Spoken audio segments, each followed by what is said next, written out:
The noon hour of madness and mayhem powered by Jalisco's, the podcast.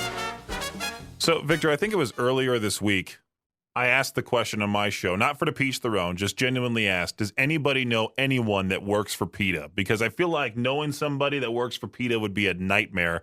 They would be the biggest party pooper out there when it comes to like Thanksgiving. Oh, I don't want the turkey. I need tofu because I'm vegan and blah, blah, blah, blah, blah.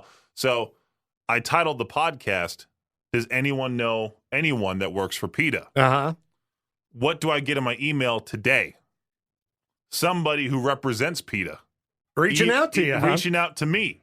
Her name's Nicole. Okay. Goes, hi, Brendan. We heard you ask listeners if they knew anyone who works for PETA. They didn't actually listen to the show. Maybe. They just saw the title. And the AI generated a picture for it that says, does anyone work for PETA? Okay. All this lady did was say, I'm one of the happy to answer your questions directly. As an animal rights organization, we stand up for all animals, from dogs and cats to chimpanzees and rats.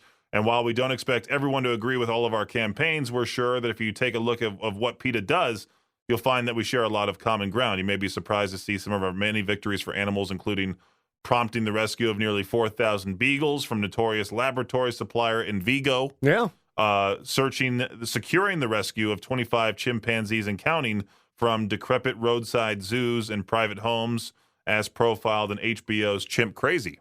Yeah. Yeah. I mean, when it comes to PETA, there are certainly lots of things I agree with them on. Right. You know, every once in a while, like she mentioned, you know, a campaign, you know, it's kind of like those people who will go do an environmental protest and chuck a bunch of paint on paintings in a museum. You know, I think there are better ways to raise awareness than some of the extreme things that some of their, I don't even know if they're representatives or people that just go, hey, I'm here in support of PETA. Almost like a cult follower, like a bad representation of the company. Yeah, because there's, you know, people who are into all kinds of different things that might go out and say, I'm doing this in the name of blank, but maybe they're not necessarily at all affiliated with them. Yeah. And I mean, I don't know tons about PETA, you know, and the different controversies that have arisen over time, but I've looked at a lot of their material, and I just know they're complaining about everything. They're boycotting certain issues here and there. Like, I think it was more so they were boycotting this movie because of the way rats are portrayed in the movie, and that's the whole break was. I was making fun of PETA for just being that person that's just, I don't know, complaining about a lot of different things that don't necessarily have to be complained about. And I mean, it's a weird one because, like, I read the story about the rats in the whatever movie it was. Yeah, I was like, do you guys glorify Ratatouille because it's like they're smart creatures in that movie? Like, oh, yeah. That's great. So, you know, that seemed a little silly to me because it's a movie. I'm sure no rats were harmed in the movie. Rats do pack disease and things like that. I'm not a big fan of rats. And we already mentioned PETA, so I feel like they're going to listen in now. You know, either way, even if their campaign's ridiculous, it does draw attention to the issues. So I think as long as they're not hurting people in any way, or, you know, if they're not causing harm, even if the way they go about it seems silly to me, I think it's good to raise awareness on, you know, issues with animals. Because there's a lot of terrible stuff that goes on with animals, you know, factory farming, and you got to be careful talking about it around here. But, you know, there's been a lot of investigations into things like that, and you see some pretty terrible things sometimes. So, you know, even though PETA can be annoying, I guess, I don't really get mad at them. I'm also wondering, because this lady, Nicole, she's the media officer for PETA. Maybe you should interview her. I'm assuming that she just, she's not in the radio business. Why would I interview her? Because she's their media rep. Yeah. I'm okay. Talk to her about you might learn some stuff about PETA. I'm not all that curious about it. I was just more so making a joke on one of my breaks, and I'm thinking she's just scouring the internet for any positive or negative anything about PETA, and then sending these emails to a whole lot of people. See, I told you need to fill out all that information in Transistor. I told you that SEO. I do. It worked. I'm on top of it. It worked. I'm in charge of 3 different podcasts. I know. The SEO worked good. PETA found it. So. Well, it's the title of the podcast itself. It's not the Transistor thing that you're talking about. You just made a reference on the air that nobody's going to get That's tuning fine. in right now. They don't need to Besides, get like Jade, because he's always eavesdropping. Yeah, they don't. He's kind of like PETA. He's looking out for. He's complaining about dumb things, nitpicking here and there. Jade is our PETA. I want you to interview her about the movie with rats. No, I'm okay. And be like, have you heard this song by Ghost? What do you think about it? Come on. Clearly, we are fans of rats. We play the rat song all the time. We love rats and bats and everything. And Victor's a cat guy, so settle down. So, Victor, I don't want to bring up the local competition, but you do know how nice Shaggy is as a person. Yeah. I mean, I wouldn't call him competition. That's not fair. Right. But Shaggy is very nice. Well, me and Shaggy both at the same time sent each other this particular video of you know that account there, I Ruined It. Yeah. They decided to upload, I don't know if you saw this yesterday or not, but a Creed version of, Rudolph I did see this. the Red-Nosed Reindeer It's had a fantastic. very shiny nose. So Yeah. I was hoping to have this play at the same time. We were trying to set it up to where we would both play this during the noon hour on both stations. So That's that right. way we would just confuse those people just going through the channels. Well, now we got another new song the next time we interview Scott Stapp. All right, you remember Pan's Feet? Have you heard the mashup? The Rudolph. Yeah, somebody posted it in the K-Bear group. That's where I saw it. So, pretty good. Joining any reindeer games in one foggy Sing it, Victor. Christmas Eve. Oh, Santa came to say, I don't know the words. Can you take me higher? Oh, just the usual words. Because Rudolph flies. Yeah. Is Scott Stapp playing Santa in the song? Is that what's going on? Rudolph, take me higher. I did see they announced a continuation of that Summer of '99 tour for next year with Mammoth, Wolfgang Van Halen, I think, and the same usual Daughtry and all of that, but they're not coming anywhere close, unfortunately. 3 Doors Down, Yeah. et cetera. Yeah. You went to the show in I did. Salt Lake. That's right. Yeah, I wish I could have caught it. I'm sure it was fun. The Utah No. First Credit Union Amphitheater has the best seats out of any venue I've been to so far Oh, really? because they're nice and wide. There's enough leg room for me. Yeah, I Like, will give them the leg I room. hate places that have the tiny, tiny chairs. Yeah. And I even posted about it on my personal Facebook page where you commented saying, "Oh, good for you," when I said the Utah First Credit Union Amphitheater has the best seats. I see. That's how much I remember things. Yeah, You know, you put in the Christian band. Oh, right there in the comments section. yeah, I don't remember comments I made 5 minutes ago online. So Right, I heard your intro part of the show this morning. And you were like, "I forgot what podcast I was even on yesterday." well, I forgot the name for a second, but that was also, to be fair, 6 a.m. and I was very tired. Yeah, so. I'm tired today too. It's been rough. And I did 2 hours of straight talk with Chris on that podcast. I figured you would be a perfect guest for a podcast just because you sit there, you ask a question, you let Victor go. Pretty much. I was started feeling bad as it went along because you're like, usually I do them about an hour. I'm like, okay, cool. And we got an hour in, and I could tell he still had a lot of stuff he wanted to ask me about. And I'm like, is your wife going to get mad at how much of your time I'm eating up? He's like, no, it's cool.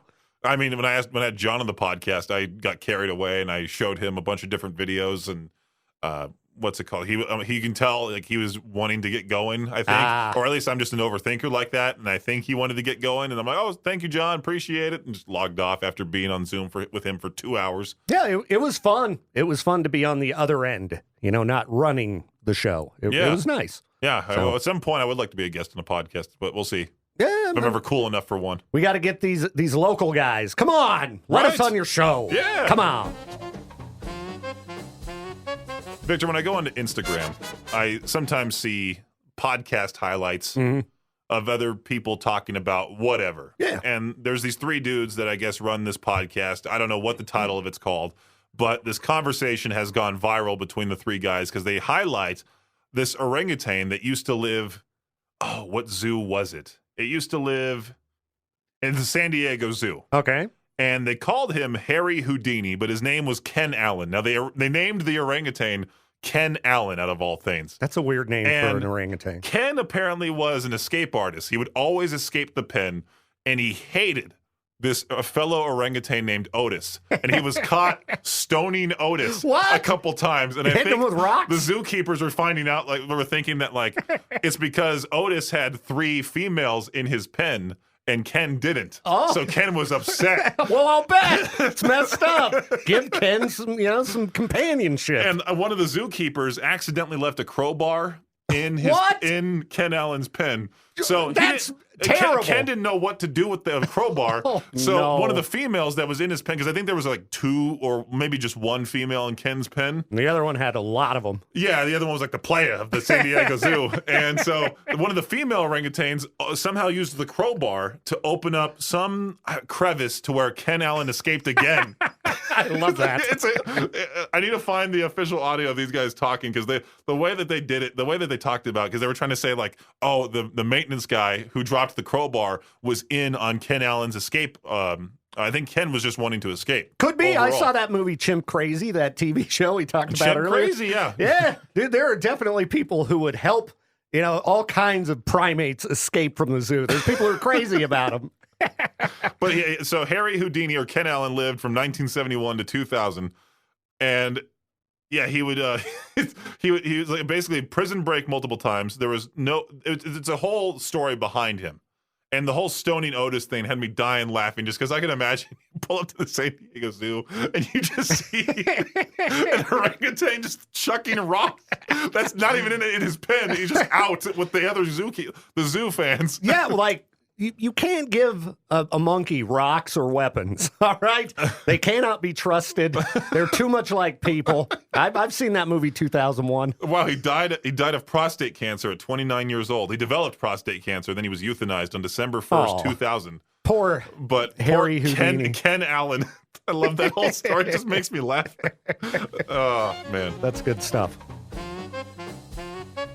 So Katie Lee over at Z103, she has I Am Z103, where she highlights different people of the community. Yeah. And for the most part, she's been interviewing musicians as of late. Musicians and in the past, other creative types. I've encouraged a few people to fill out the form at riverbendmediagroup.com on the Z103 page and, promote what you're up to. It doesn't matter if you're a K-Bear listener and you're like, oh, Z, you might as well go on there, because that's a huge platform to go on. Totally. Lots of people listen to Z103, and Definitely. You're going to reach people you probably wouldn't otherwise, if you're doing something creative or whatever. And if you are a creative person, that's perfect for you. You want more people to look at what you're doing. Exactly. You want to get that stuff out to as many people as possible. Well, I think there was a video that I sent over to my friend Bryson, and I'm like, look at this dumb video here. And sure enough, he messages back going, dude, I think that's Idaho Falls. And I looked, and I'm like, wait a second, I do recognize that street. That's 25th, right there by the mattress outlet and the Taco Bell that I frequently go to.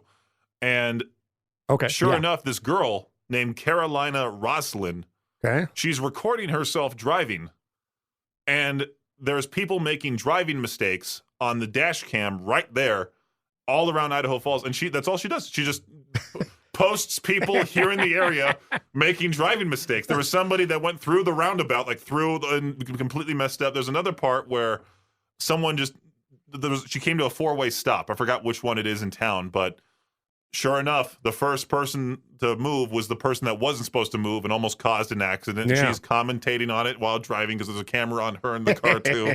I think that's pretty cool. Yeah, She has 30,000 followers, and it's people just making driving mistakes here in Idaho Falls. We'll have to figure out how to get a hold of her. Maybe we could bring her in for traffic school, powered by the Advocates. Yeah, that'd be great. All right, what's the dumbest thing you've seen recently on local roads? Don't look at my truck out there. Yeah, by the way, you've never seen it before. I'm trying to think what exactly the big reel was that caught my attention, because it just literally popped up on my suggested Instagram reels. Oh, really? It wasn't anything like, oh, you're in Idaho Falls. She should join the Life in Idaho Falls Facebook group. And you literally see tons and tons of examples of bad Idaho drivers. She even pointed out somebody with a Hawaii license plate driving around and making mistakes. And some of these reels have millions of views. You got to ship your car over on a boat? Is that what you do if you have a car from Hawaii? That's what I've wondered. Yeah. I have a friend who lives in Hawaii, and I seem to remember him having to ship his van on a boat. we That's moved. interesting. Well, you're not certainly driving on the water surface, Victor. Yeah. There's no lawn bridge from Hawaii to California. There should be. Come on. You know, go make a public campaign and Build a big bridge. build a big bridge from California, Southern California to Hawaii. Yeah. Maybe even like loop in Catalina right there. Yeah, might as well. Yeah. I mean, There it has should to be be a road high that- enough to where cruise ships can go under it. Yeah, it won't cost much. You have to go up like a roller coaster, right? You just have to sit there in the car, sort of like you're like taking off in a rocket ship. You're leaning back, trying to drive up the car up the steep hill so you can go on the bridge and then drive down to get to Hawaii. I wonder how long that would take. Oh, forever. And- Forever. Dude, big bridges make me nervous, man. I've seen too many videos, news stories about bridges collapsing. When I was in Minnesota one time, flew in, drove to my grandma's house. We crossed this big bridge. Later that night, the bridge collapsed. Jeez. I mean, and this was a bridge over the Mississippi River. Huge bridge. And so I've been terrified of it ever since. I know your next vacation, Key West, Florida. Oh, One Jesus. bridge in, one bridge out. That's where Hulk Hogan lives. You can go be like, sup, brother, and Oh, take man. that bridge out to his place. I do kind of want to go to Florida. Well, if you go to do. Key West, it's the very tip, the very, very tip of Florida. Yeah, And yeah. like if there's a hurricane, you're screwed. You can't leave. Oh, because yeah. that one bridge is about to be filled with cars, and then you're stuck on a bridge over the deep ocean when a hurricane's coming. Yeah, dude, I'm so excited for GTA 6 because they're going to have hurricanes. in Are it. they? They've got That's it. going to be annoying How as could heck. you not have? It'll probably wouldn't be like they happen regularly. It'll probably be part of the story. Yeah, but if you have to take shelter in GTA 6, you know how stupid that would be? I bet they're not going to have you take shelter. I'm It's trying probably to going wreak to be havoc, like and you there's go like out. a hurricane siren, and you got to like Nah. find cover. Dude, I've played enough GTA recently. What they'll do is there's going to be crazy Florida hillbillies that go out and they're storm chasers. And you're going to get stuck driving the storm chasers out and, some kind of mayhem's going to go down. But hopefully, there'll be places getting ripped to pieces, devastation, and then maybe it changes locations in the map like permanently after that. Because That sounds like a lot of. Dude, lot I'm of, expecting space GTA in my to storage be. drive. I'm expecting it to be super advanced because even like Red Dead, there's stuff that progresses throughout the game, buildings that are built and things like that. Or people that you can blow up with dynamite right before a cutscene, and then somehow they pop up in that cutscene as a corpse. Yeah. Or you see Arthur's hair grow, and you can shave it. And Yeah, I tried to do that, and I think that was a scam. That video of Arthur's hair growing in the cutscene. Oh, of the hair growth elixir, Yeah, and you 'cause- just take a whole bunch of that before a Yeah, cutscene. and I tried it. I took like 100 of them. I maxed out the number I could buy, and I just drank all of them. There's a big pile of empty bottles on the ground because Arthur just litters with everything he does. He does. And Well, there's no trash cans back then. yeah, so you just throw it on the ground. Yeah, there's no like designated trash can in the city. So you mow down your can of beans and you throw the can on the ground. But yeah, tons of bottles of empty hair elixir on the ground, and eventually his hair did grow, but it wasn't like in that video. I was so bummed. I was very I disappointed. did find it funny. There was a particular cutscene where this lady that just goes through the window because he threw dynamite, and the cutscene gets triggered, and the lady's all concerned. She's like, "Arthur, we need to fix this." Boom, and she flies out the window. What people are doing with Red Dead Redemption 2 is fantastic. I'm sure you've seen that video of the guy that's streaming Red Dead Redemption, and the horse-drawn carriages are traveling at light speed. Yeah. So it's a horror game. Like you can't go in the middle of the street because you're about to get run over and killed. I haven't seen that one. It's popping up, but it's pretty funny. I think All you right. should mod it at least. Try it on stream one time. Mod Red Dead Redemption 2. Change the horses into the giant frogs that we talked about yesterday. Yeah, I do need to mod the game and give it a whirl because I bet it's really fun. I should do it with GTA 5 too because there's a lot of insane mods for that There was one. a horrible video that I saw. People are still modding Skyrim, and that's I think even an older game compared to Oh GTA yeah, 5. yeah, that goes back quite a ways. And this little kid, he's just a complete piece of garbage in the city. Like, I think it's a girl, actually. She's just like, what are you looking at? And so what this guy does is that he goes and finds this kid's parents and kills them in the game. Jeez. And then she gets changed to the orphanage. Oh no! And it cuts to the dialogue of him talking to the kid. And the kids are like, I lost my parents. And so this is a modded version, well, or would that really happen? No, I think I don't know. See, that's the thing. I wonder if it is a mod because there are mods where you can, hurt the kids in regular Bethesda games or in any video game, you can't hurt or kill any kids. Ah, okay. So I don't think there you is a can in mod, Red Dead either. but there is a mod for that where you can do that. Yeah, I've seen crazy stuff like that in Red Dead where, I mean, the story's so crazy and everything that gets kept track of, like you could kill some NPC and they're related to somebody and later on that person's really mad at you. You know, I know what you did. And it's just like, it's so, every time I play that game, I find something new. Right. And I've put in like 2 months of real lifetime. And you into wonder it. how detailed GTA 6 will be. Yeah, 'cause how it's many gonna- people are going to figure out those Easter eggs. It's going to be a long time till somebody cracks down the big code on.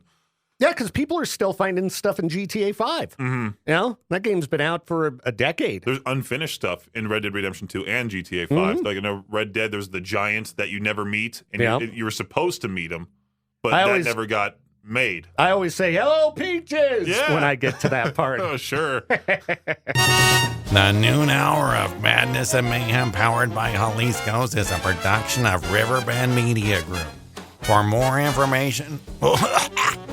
Oh, wow, I swallowed my spit wrong while I was still talking. That's funny.